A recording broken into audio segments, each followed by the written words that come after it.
Greetings! Man, it's been a long time since I've done a video. I don't know how long it's been. I feel like I've really been neglecting my channel and all of you. I appreciate that the new subscribers that I have received since I made my last video. I feel like I've just been slammed from probably Samhain on. We've had so many things going on in our life, and I was thinking today I had to take time off and just, make a little video letting everybody know that I'm still here. And I also have something I wanted to bring up, a little question I have for you. So first I wanted to tell you what prompted this video. I received a project assignment more than several years ago, and the assignment was given to me, actually it was given to both my husband and I, with the intent that in good faith, it was given to us in good faith, that there was no deadline given, but with the understanding that we were going to do it in good time, and we agreed, and we took the assignment, and we just sort of put it aside. We really intended to complete it. Time got away from us like it does, and we just, a year passed, another year passed. It got ridiculous, and we finally were given just recently an ultimatum that we have until April 1st to complete the project. If we do not complete the project, it will be reassigned. Well, I don't know about you, but I have never reneged on a promise that I made to anybody. If I say I'm going to do it, I will do it. And I just could not relinquish the project. I could not surrender to it, even though I really don't have the time. I really have to do a good job on this. And so I was thinking about what it is about deadlines that,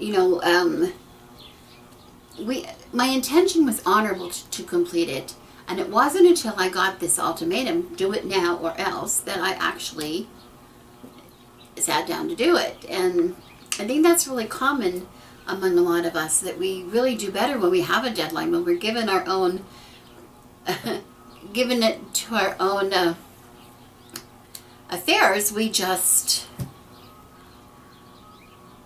get one thing leads to another. We get sidetracked really easily. We have so many things going on, and we tend to lose focus of what our goal is. And it made me think, this time of the year, no matter when I do a video, it seems like it's either the clowns, or it is the ice cream truck, or it's the tamale lady. So right now it's the ice cream truck. Anyway, I just wanted to take a few minutes to talk to you a little bit about the season that we've just entered. Today is Ostara. I feel like what is on my mind really has a lot to do with Ostara, so that's why I wanted to do the video today. I really wanted to get it out today. There's so much energy.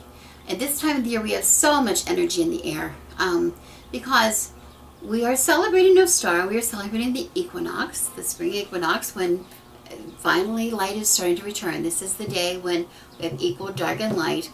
Beginning tomorrow, we're going to have a longer and longer and longer day, which I think most of us really do welcome after the cold, dark winter that some of us have had.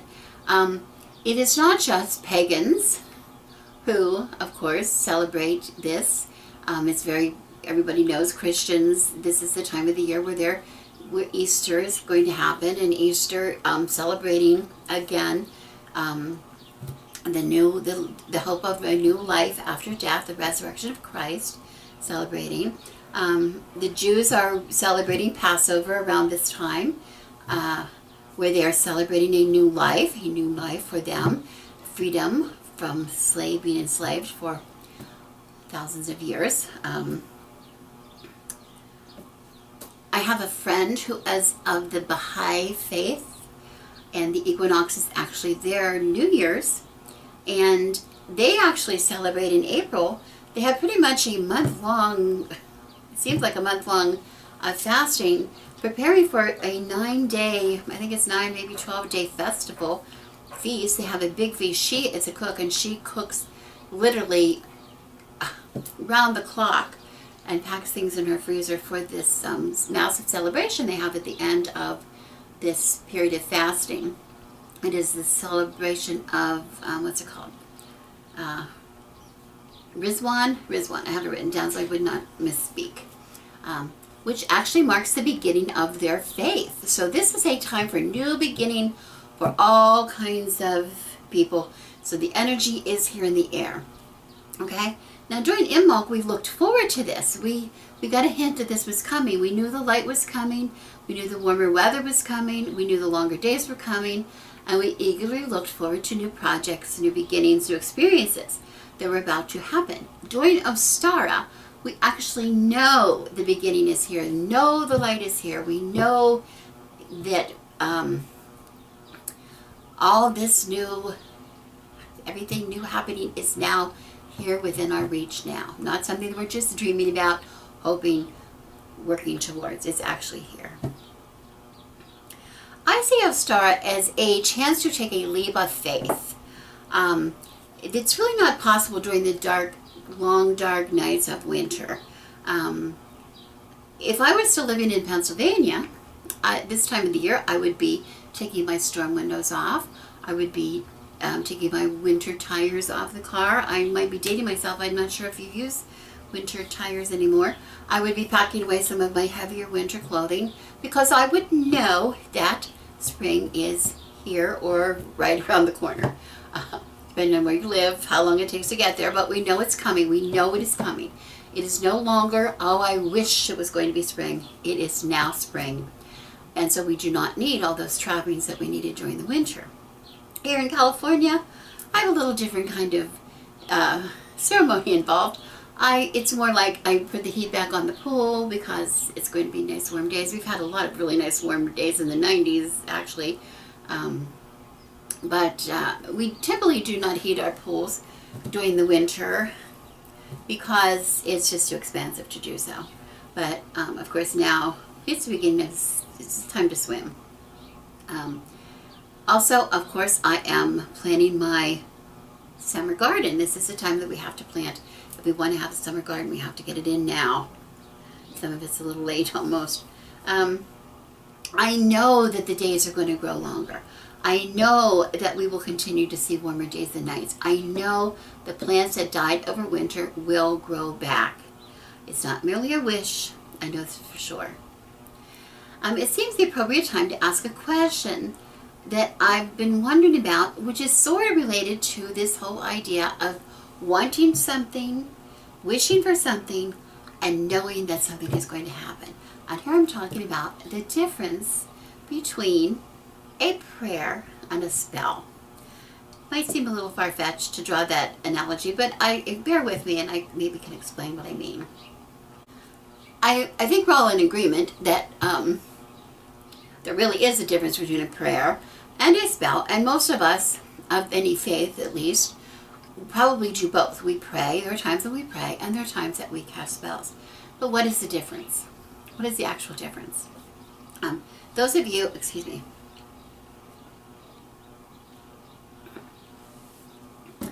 those of you who know me and have watched some of my older videos know that I have been a Christian. I was raised a Christian all my life. I spent most of my adult life as a Catholic, and of course prayed. Prayer was a major part of our faith, expression of our faith, and we were taught to pray, if it be thy will, if I am worthy, if I be chosen, if it be God's favor, etc. I was taught to whisper my prayers with humility, not to call attention to my prayers. As a matter of fact, Jesus, we learned the story about Jesus condemning the Pharisees for praying loudly in a very public sense to call attention to themselves praying. My own mother-in-law lived one of the last years of her life in our home, and she prayed the rosary every day of her adult life, maybe even her child life, I'm not sure, I think. And if you would not be looking at her as she was praying and noticing the beads traveling across her fingers, you would not even know she was praying quietly. Okay, a prayer is some kind of a wish. It's a wish. Now, I don't mean to demean it by calling it a wish, but think about it. When somebody prays, they're wishing, in a sense, that what they want will happen. What they want to receive, they will receive. When we pray, we are asking God or Goddess to do something for us, to give us something, to forgive us for something that we did wrong. It is totally up to God or Goddess. Our hands are tied. The wish can be accompanied by faith that it will happen, that it will be answered, much like the faith that we have at Imbolc, that spring will return. A spell, on the other hand, is not a wish. As this I spell, so mote it be. As is my will, so mote it be, we say when we are casting a spell. We do not whisper. We do not whisper. This is one thing that my husband and I had to learn, actually, when we started casting spells. When we started, we do a daily spell. I think I told you before, in our business office, we do a prosperity spell. Every day we light a candle and we say words. We say words of affirmation that we will succeed, that our business will succeed. And we had to really work on, I call upon the God and Goddess of Sun and Moon. I call upon the God and Goddess of Sun and Moon. We affirm with our voice, with our will, our desire to see something happen. It's different from a prayer, just by what it sounds like.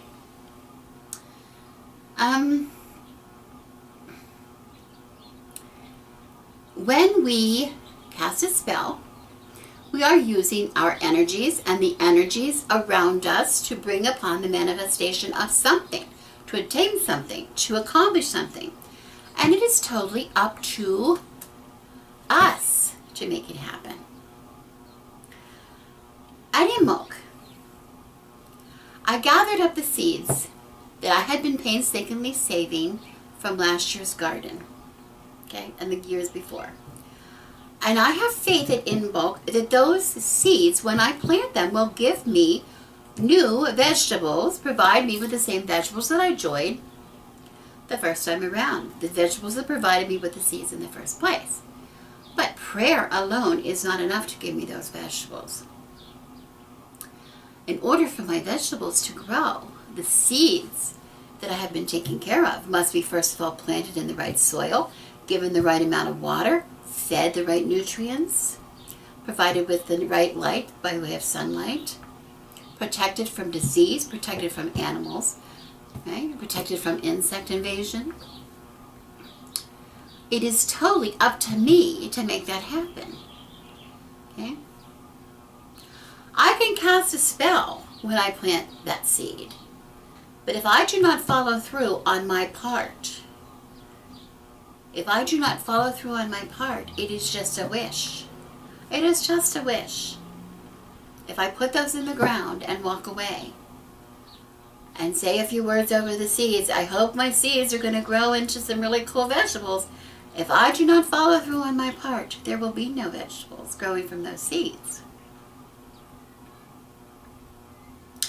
If I want to lose weight, weight loss spells are very common and there's nothing wrong with them, and I think they're very, very important. I think they're probably one of the most important things in maybe losing weight, because you must, in order for you to have it happen, you must be able to visualize it happening. And in spells, that's what we do, right? We absolutely state that I'm going to lose weight.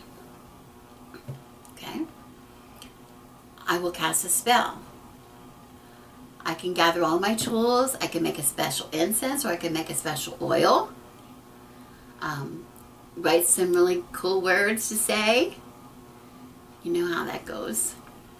But unless it is my will that I lose weight, unless I'm determined to follow through with my part, eat the right food, exercise, stay healthy, right amount of food, this spell's not complete. If I do not participate in the spell and actually will what I want to happen, the spell remains incomplete. The words we say, as this I spell, so mote it be, as is my will, so mote it be. I must will it, I must see it through.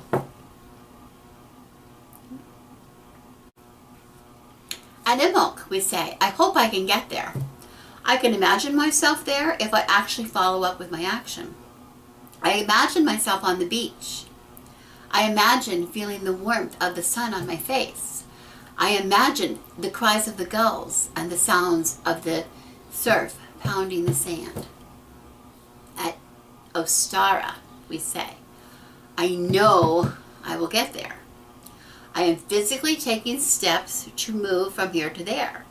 I am getting in my car. I'm driving through the canyon toward the Pacific on the other side.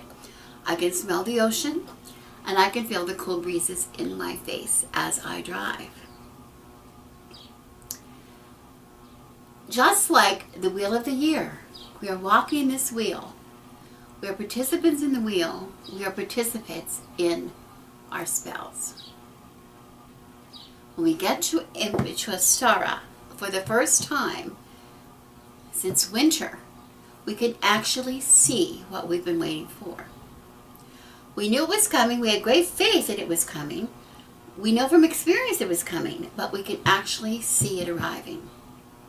Okay? And this is the part that we have to remember when we are doing our spells. It is not just a wish. It is not just, oh, I hope something happens. The steps have to be taken to ensure that they will happen. It is your will. It is your participation. I would love to have some video responses on this. From time to time we hear people say, you know, on Facebook or wherever we hear people say, we use the terms prayer, spells, almost interchangeably. And I just want to say they're really not the same. There's a place for each, but they really have a lot of differences. And I would love to see what your differences are. If you want to tell me, it'd be really cool. Anyway, I welcome your comments. I really have missed being in touch. I feel sort of out of touch with so many of you right now, and I'm really trying to get back into this. And so I really hope I get some comments on this video, and I would love it if I could get some video responses as well. That'd be really cool to hear what you have to say about it. So once again, I am Rebecca. Thank you for coming to my channel. I wish you blessings.